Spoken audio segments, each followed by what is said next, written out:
Quando eu tinha 18 anos, perdi minha avó. Ela era uma mulher forte, que administra seu próprio negócio de tapeçaria por mais de 50 anos e criou 3 filhos. Minha mãe, que era filha do meio, frequentemente discordava dela. Quando eu era pequena, via minha avó e minha mãe discutindo por coisas pequenas e eu ficava confusa, até entender que minha avó não era apreciada por minha mãe por minha causa. Segundo minha tia, meus pais não me queriam desde que eu nasci. Nos primeiros 6 meses da minha vida, vivi com ela e minha avó. Mas, à medida que eu crescia, minha avó fazia com que meus pais assumissem mais responsabilidades. Lembro que meus pais, especialmente meu pai, me chamavam por nomes feios quando eu cometia algum erro, o que era muito doloroso. Por outro lado, eu era mais estudiosa entre meus primos e desde pequena sonhava em estudar ciências. Meus pais frequentemente brigavam comigo por motivos pequenos, como usar esmalte ou falar com um rapaz. Meu pai não me deixava usar maquiagem, não gostava que eu usasse roupas justas, mesmo que fossem apenas calças de yoga com uma camiseta larga, e não aceitava nada que considerasse coisa de menina. Crescer assim foi difícil. Quando meus pais brigavam, parecia que a culpa sempre era minha. Minha mãe costumava dizer que eu não ajudava em casa, mas desde pequena eu fazia muitas tarefas. Dobrava roupas, limpava o banheiro, lavava a louça e varria o chão todos os dias. Mas meus pais nunca reconheciam meu esforço. Parecia que eu era uma empregada não valorizada em casa. Sempre fazia o que meus pais pediam e evitava o que eles não gostavam. Quando cresci, não bebia, evitava drogas e não usava roupas que consideravam extravagantes. Infelizmente, também não me permitiam sair com meus amigos ou convidá-los para casa no meu aniversário. Às vezes, inventava desculpas para ficar mais tempo na escola, porque gostava de estar com outras pessoas longe de casa. Mas tudo mudou quando meu pai descobriu que tinha um câncer muito grave. Embora eu não gostasse de como meu pai sempre tentava me controlar, não queria que ele morresse. Minha mãe, por outro lado, não pensava assim. Ela deixou meu pai, dizendo que não queria ficar com o marido doente. Ficamos chocados quando ela fez as malas e partiu. Depois, vi meu pai chorando no terraço. Eu tinha apenas 14 anos, mas entendia sua tristeza. Ele sempre se sentava lá para beber cerveja quando se sentia mal. Então, quando o vi chorar, levei uma cerveja para ele. Meu pai começou a chorar mais quando viu o que eu tinha feito, percebendo que eu estava tentando consolá-lo. A partir desse dia, nossa relação mudou. Ele não foi mais rude ou violento comigo, eu diria até que se tornou um bom pai. Depois que minha mãe se foi, na semana seguinte, meus pais se divorciaram rapidamente porque tinham um acordo pré-nupcial e minha mãe não pôde receber nada. No mês seguinte, ela já estava vivendo com seu novo namorado, Heitor, que era seu amor de escola. Durante esse tempo, minha mãe não gostava de me ver nos finais de semana. Sempre que meu pai tentava me levar até ela, ela inventava desculpas para não me ver. Isso doía, pois parecia que ela tinha me abandonado junto com meu pai. Mas minha avó continuava nos visitando e chamando eu e meus primos para dormir em sua casa uma vez por mês, o que é uma das minhas memórias favoritas. 5 meses após o divórcio, minha mãe se casou novamente. Heitor comprou uma casa esperando construir uma família com ela, mas minha mãe parecia ter outros planos. Quando a visitava, o que era raro, sempre a encontrava ao telefone, rindo e conversando sem se preocupar com nada. Só desligava quando Heitor chegava em casa. Heitor acabou descobrindo que minha mãe estava se encontrando com outro homem e tiveram uma briga feia, mas minha mãe o convenceu de que foi um erro que aconteceu apenas uma vez. E eles continuaram juntos. Enquanto isso, a saúde do meu pai, por causa do câncer, estava piorando. Em seus últimos dias, ele tentava passar o máximo de tempo possível comigo. Eu voltava da escola com medo, pensando que algo ruim poderia ter acontecido. Infelizmente, uma noite, meu pai morreu enquanto dormia, depois de muitos tratamentos sem sucesso. Minha avó e a família do meu pai foram os primeiros a chegar para me consolar, pois eu não conseguia parar de chorar. Quando minha mãe apareceu, estava sozinha, sem Heitor. Eu não sabia naquele momento, mas minha mãe ainda estava falando com outro homem e Heitor a deixou durante o funeral de meu pai. Minha mãe só falava sobre como a morte dele chegou em um momento ruim para ela, e todos ficaram chocados e irritados com sua insensibilidade. No testamento do meu pai, ficou decidido que tudo que ele tinha seria meu. De repente, minha mãe parecia interessada em estar na minha vida, mas minha avó não queria que eu vivesse com ela porque sabia que minha mãe estava interessada no dinheiro que meu pai havia deixado para mim. Minha avó e minha tia me ajudaram a vender as coisas do meu pai para abrir um fundo para minha universidade, mas como eu era menor de idade, o nome da minha mãe também teve que ser incluído. Enquanto isso, Heitor se divorciou da minha mãe e, como não tinha um acordo pré-nupcial, ela recebeu uma quantia considerável na separação. Por isso, minha avó advertiu minha mãe a não tocar no meu fundo, pois ela tinha seu próprio dinheiro. Minha mãe concordou com esse acordo. Quando comecei a morar com minha mãe, parecia que estava com uma estranha. Ela tinha mudado muito e para pior. Ela saía todas as noites e voltava tarde, trazendo homens desconhecidos para casa. Cada manhã, encontrava um homem diferente na cozinha. Isso se tornou rotina.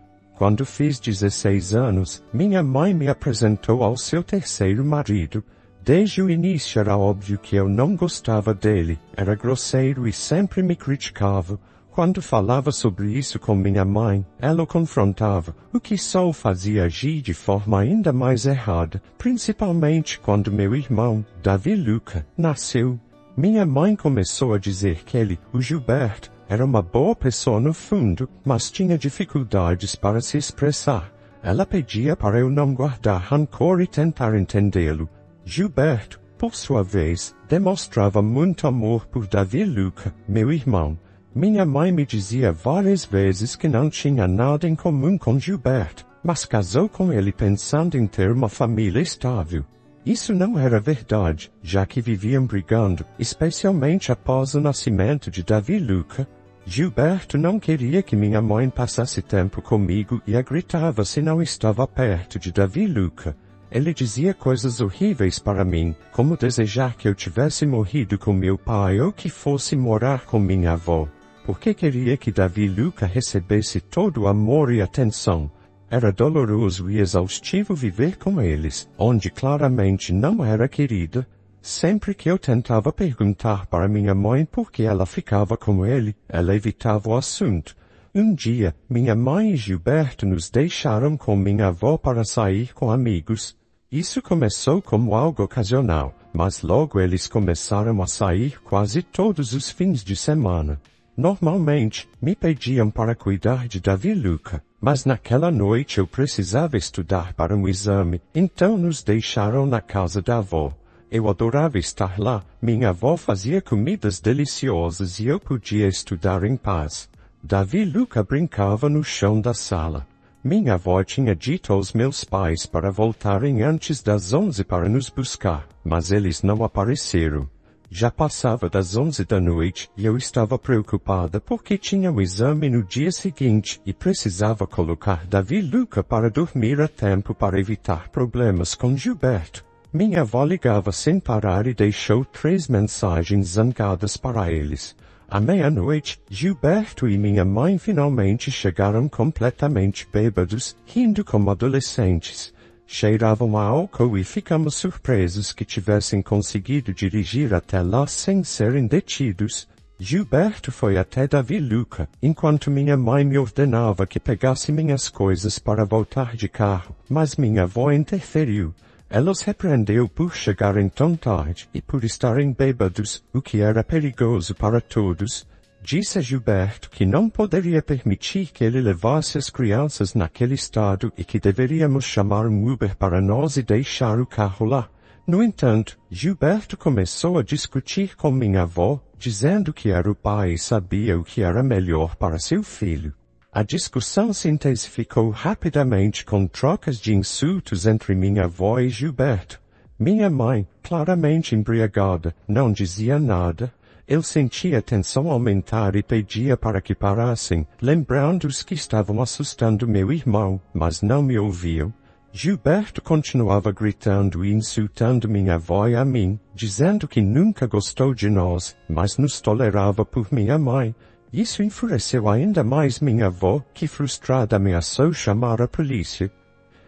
Gilberto, bêbado e gritando, fez o pior que já vi, deu um tapa na minha avó.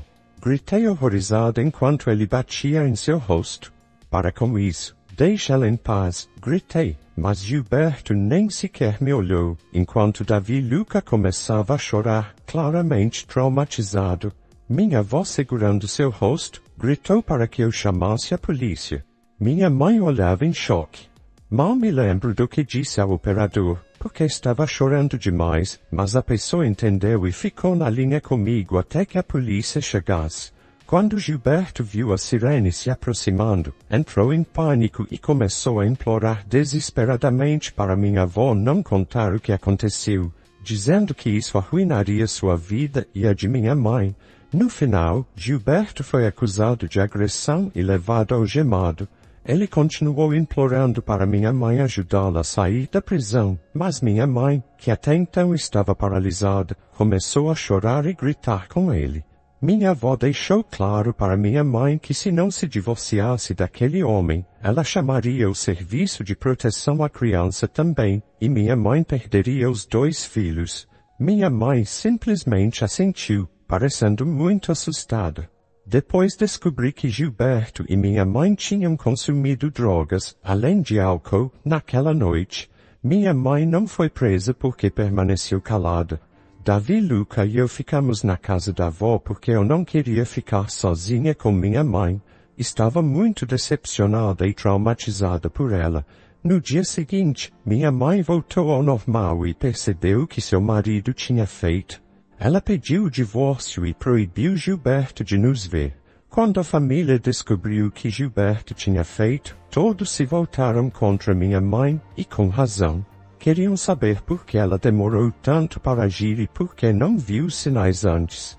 Meus tios discutiram com minha mãe até fazê-la chorar e estavam tão zangados que juraram nunca mais falar com ela por causa do que Gilberto tinha feito.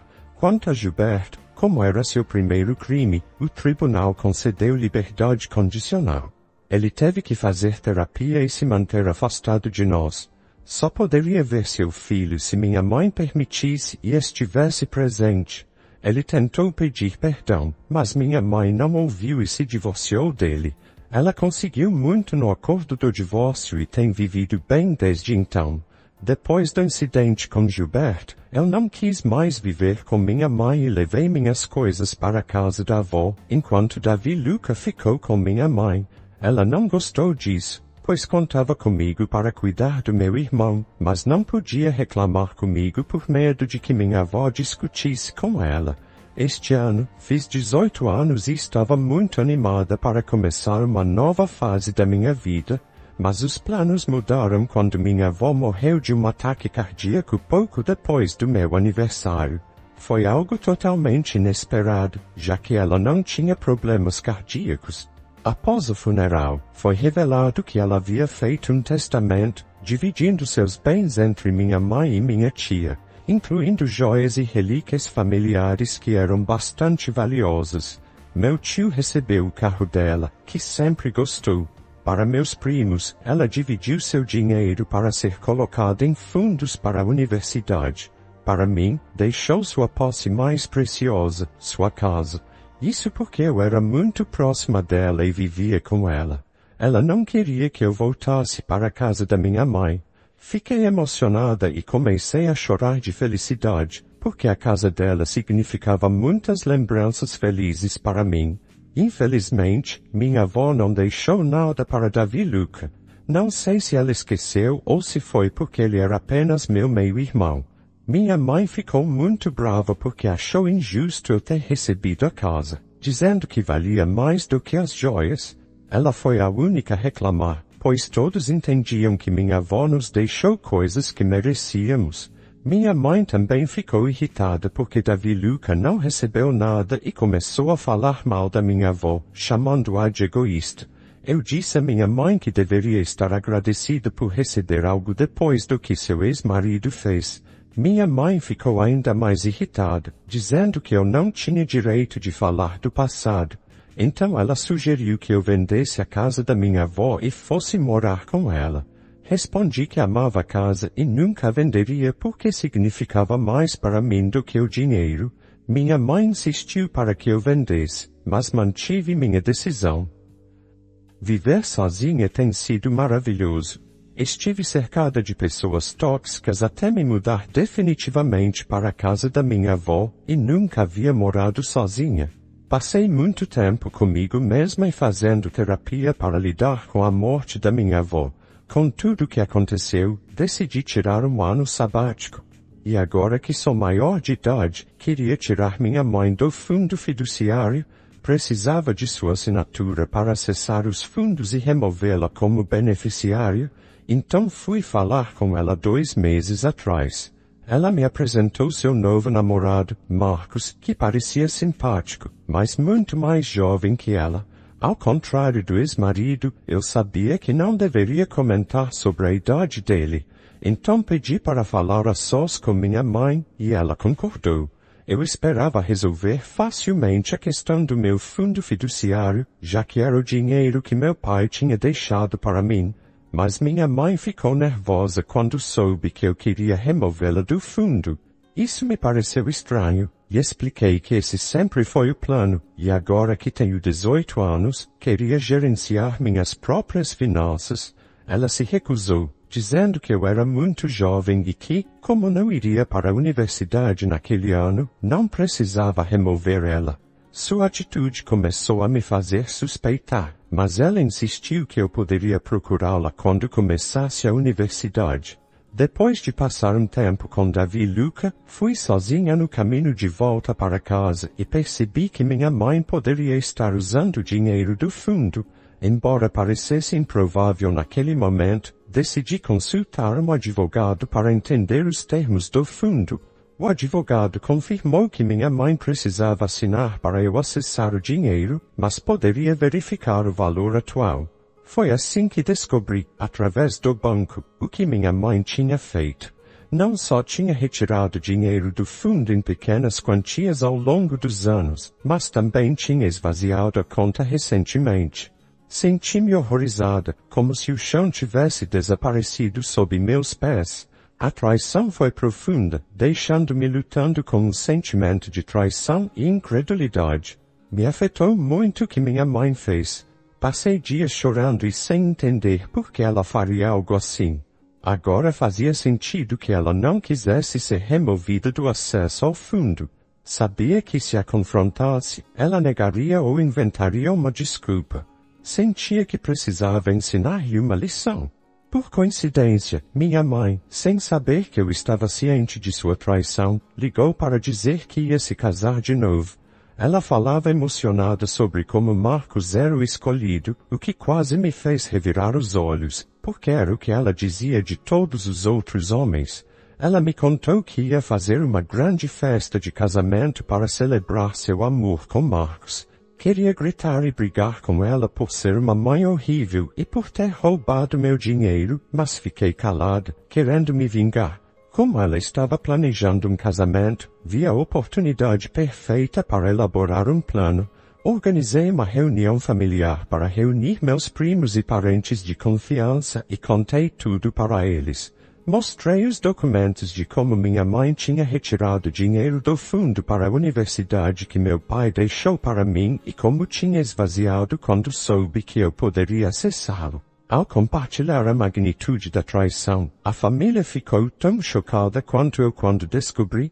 Expliquei que ela provavelmente gastou muito em seu luxuoso casamento e que queria humilhá-la neste evento antes de denunciá-la à polícia.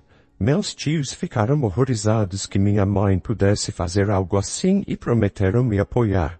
Meus primos também concordaram com meu plano. O casamento foi na semana passada, e ela convidou toda a família para a cerimônia na igreja e a festa. Fui ao casamento com uma camiseta que dizia a frase "Minha mãe é interesseira" em letras vermelhas brilhantes, feita especialmente para a ocasião. Marcos e sua família ficaram chocados ao me ver enquanto eu sorria cortesmente e procurava meu lugar. Minha família já sabia do plano e estava preparada. Quando minha mãe, sem saber de nada, começou a entrar na igreja, eu fiquei sentada. Ela passou por mim sem olhar, então meu plano estava funcionando. Durante a cerimônia, quando o padre perguntou se alguém tinha alguma objeção ao casamento, era minha hora. Levantei a mão, e o padre ficou surpreso. Junto comigo meus tios e primos também levantaram as mãos.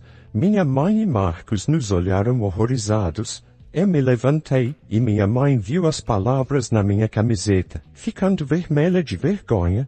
Naquele momento, na frente de todos, acusei publicamente minha mãe de roubar o dinheiro do meu fundo para a universidade. Na frente de todos, mostrei os documentos que provavam como ela me havia traído, roubando o dinheiro que era para minha educação. Ela ficou pálida enquanto as pessoas murmuravam. Perguntei em voz alta por que havia roubado sua própria filha, já que já havia se casado 3 vezes e recebido bastante dinheiro de seus ex-maridos. As pessoas ficaram chocadas e Marcos perguntou à minha mãe sobre os 3 casamentos, já que ela só tinha mencionado um. Minha mãe me olhou furiosa e começou a gritar, dizendo que não havia roubado e que tinha direito ao dinheiro por ter estado casada com meu pai. Ela afirmou que eu deveria estar grata por ela ter me dado a vida. Gritei de volta, dizendo que o que ela havia feito era ilegal e que faria com que aprendessem. Ela zombou, dizendo que eu era uma ingrata porque ela me criou e merecia o dinheiro. Ela afirmou que, como mãe, tinha todo o direito ao meu dinheiro. Foi então que Marcos interveio, perguntando se foi assim que pagaram pelo caro casamento. Minha mãe ficou em silêncio, o que foi como se admitisse. Foi aí que o caos começou. Não pude conter minha ira e comecei a gritar com ela. A situação piorou quando meus parentes começaram a expressar sua indignação pelas horríveis ações da minha mãe. No meio dos gritos, minha mãe insistia que era um assunto apenas entre nós e que os outros não deveriam julgá-la. A situação se agravou quando minha tia se aproximou demais durante a discussão, resultando em empurrões. O tumulto se intensificou tanto que alguém chamou a polícia. Minha mãe foi presa por continuar gritando e se recusar a se acalmar quando a polícia chegou. Fui à delegacia com minha tia para dar meu depoimento. Desde então, minha mãe foi acusada de desvio de fundos e fraude financeira. É difícil acreditar, já que nunca imaginei que teria que prender minha mãe. É incrível que ela tenha feito algo assim comigo. Depois do casamento, recebi ligações de todos, alguns preocupados e outros indignados. Alguns parentes distantes acham que exagerei e não deveria ter envolvido os outros ou feito com que minha mãe fosse presa, mas parte da minha família acredita que fiz o certo. Foi uma situação tão incomum que me fez questionar se fui longe demais com minha mãe. Depois de alguns dias, até comecei a me sentir culpada, porque nunca realmente odiei minha mãe até ela fazer isso. Nunca quis processá-la, e ainda parece um pesadelo, mas entendo que são as consequências de suas ações. Meu tio me ajudou a encontrar um bom advogado que está confiante de que ganharemos o caso contra minha mãe. Meu objetivo é recuperar meu dinheiro, ou pelo menos parte dele. Sobre Davi Luca, ele está bem. Ainda é muito jovem para entender o que aconteceu e tem estado com seu pai e sua família desde a prisão da minha mãe. 6 meses depois, o tribunal decidiu a meu favor, e minha mãe foi obrigada a devolver todo o dinheiro que me roubou. Ela chorou e suplicou, mas o juiz foi firme. Ela terá que vender seus bens, talvez até sua casa, para me pagar. Pensei muito na minha avó e no meu pai. Ela teria ficado orgulhosa de eu ter enfrentado minha mãe, e meu pai queria que eu usasse seu dinheiro para meu futuro. 3 meses após a última atualização, minha mãe, sentindo o peso de suas ações, devolveu todo o dinheiro que havia tirado do meu fundo para a universidade. O processo judicial a fez tentar consertar as coisas, pelo menos com dinheiro. Tomei a difícil decisão de cortar relações com minha mãe para sempre. O resto da família sentiu mesmo, e juntos decidimos nos afastar dela, embora ela tentasse nos falar, esperando que simplesmente perdoássemos e esquecêssemos tudo. A história de hoje chegou ao fim. Não se esqueça de comentar qual lição você tirou dela. Também deixe um like no vídeo, e se inscreva para não perder os próximos vídeos. E se você quer conhecer o final da história da mulher que foi deixada sozinha junto com seu filho recém-nascido pelo marido, mas recebeu uma notícia estranha e embaraçosa anos depois, clica no vídeo que está aparecendo aí na tela. Te vejo nessa história. Grande abraço.